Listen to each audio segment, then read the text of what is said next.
दोस्तों, न जाने इस दुनिया में कितने महापुरुष हुए और उन्होंने अपने विचारों से इस देश और दुनिया को कुछ नई दिशाएं दिखाई और उनकी दिखाई दिशाओं पर और उनके विचारों पर आज भी दुनिया चलती है और आज भी दुनिया यकीन करती है। तो कैसे हो दोस्तों? मेरा नाम है रजत और आप देख रहे हैं मेरा पॉडकास्ट बातें ज़रूरी है, जहां बात होती है कई सारी बातों की, क्योंकि बातें ज़रूरी है।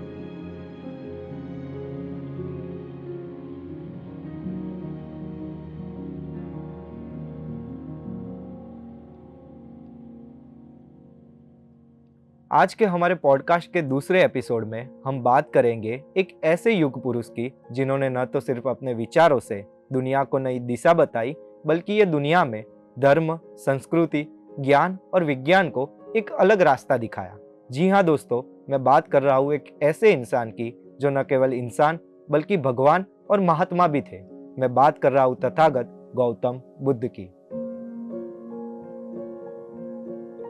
तथागत इसलिए क्योंकि बुद्ध सत्य की खोज करने वाले थे और उन्हें जिंदगी का सत्य मिला भी था। बुद्ध का जन्म तो भारत में हुआ, पर उनके विचार सिर्फ भारत में ही नहीं बल्कि पूरी दुनिया में फैले। वे इसीलिए क्योंकि तथागत बुद्ध के भीतर एक चीज थी, वो थी उनकी जिज्ञासा।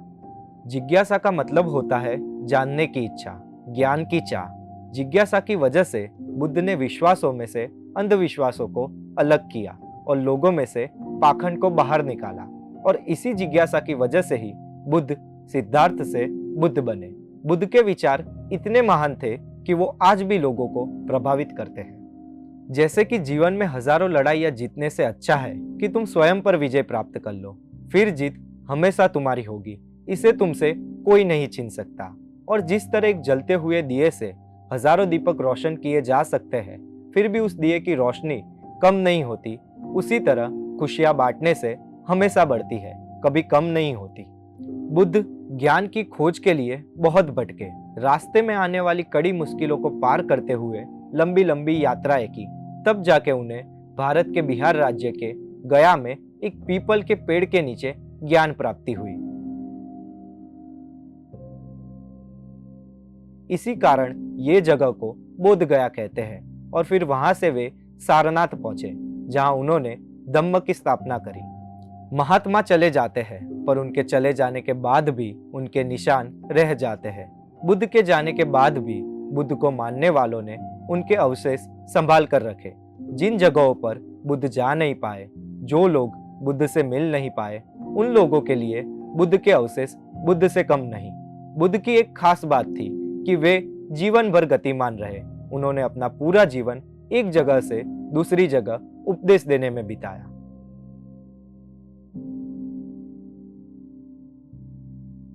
बुद्ध के कई शिष्य थे, पर उनमें से बुद्ध के सबसे करीबी शिष्य आनंद थे। बुद्ध के अंतिम समय में आनंद बुद्ध के वो शिष्य थे जिन्हें एनलाइटमेंट यानी किसी चीज को समझने की क्रिया या किसी को कोई बात स्पष्ट समझाने की क्रिया का ज्ञान प्राप्त हुआ था। तो एक दिन बुद्ध ने अपने शिष्यों से कहा कि अब मेरी उम्र हो गई है, अब मुझे तुम सब में से कोई एक ऐसा चाहिए जो निरंतर मेरे साथ रहे। बुद्ध की ये बात सुनकर एक एक करके सभी शिष्य खड़े हुए और सब ने कहा कि मैं आपके साथ रहूंगा। पर अकेले एक आनंद थे जो खड़े नहीं हुए। बुद्ध फिर आनंद की तरफ देखते हैं तो आनंद खड़े होते हैं और कहते हैं कि मैं आपके साथ रह सकता हूँ, पर मेरी कुछ शर्तें हैं। पहली शर्त यह है कि अगर कोई बुलावा मेरे लिए आए और मैं उसे स्वीकार करूं, तो आप भी उसे स्वीकार करेंगे, वरना मेरी कौन सुनेगा। बुद्ध ने कहा, ठीक है, स्वीकार्य है। और एक बात कि आप अपने भोजन में से मुझे भोजन नहीं देंगे, क्योंकि और भिक्षु ये न सोचे कि आनंद को अच्छा भोजन मिलता है इसीलिए ये काम लिया है। और आप मुझे श्रेष्ठ चीवर, अच्छा चीवर नहीं देंगे। मैं जो वस्त्र भिक्षा मांग के लाऊंगा मैं वही पहनूंगा।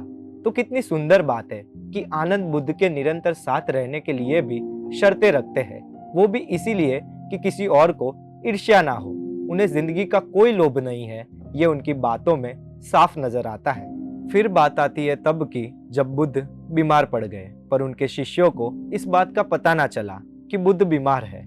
इतना तेज था बुद्ध में। फिर बुद्ध ने अपनी संकल्प शक्ति से खुद को ठीक कर लिया और वे यात्रा करने चल पड़े।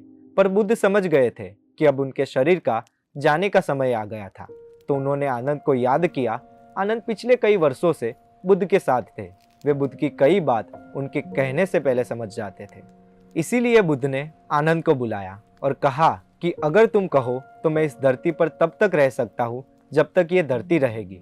बुद्ध को ज्ञान था कि अब उनका शरीर उनका साथ नहीं देगा, पर उनके विचार, उनका दिखाया मार्ग हमेशा उन लोगों के लिए खुले रहेंगे जो जीवन को जानना चाहते हैं, पर शरीर को जाना होगा। शरीर नष्ट होगा। बुद्ध को अपने शरीर का नष्ट होने का ज्ञान होने की वजह से वे अपने विचार और ज्ञान को आगे बढ़ाने के लिए अपने अवशेषों का सुरक्षित संग्रह और उसके दर्शन की व्यवस्था का निर्णय ले चुके थे।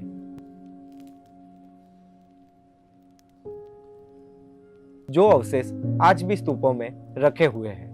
बुद्ध अपने अंतिम क्षणों में आनंद से कहते हैं कि आनंद, अब हम पश्चिम की ओर जा रहे हैं, पश्चिम जिधर सूर्य अस्त होता है। तो कैसा लगा दोस्तों आपको एक महात्मा का जीवन? कमेंट में जरूर बताइए।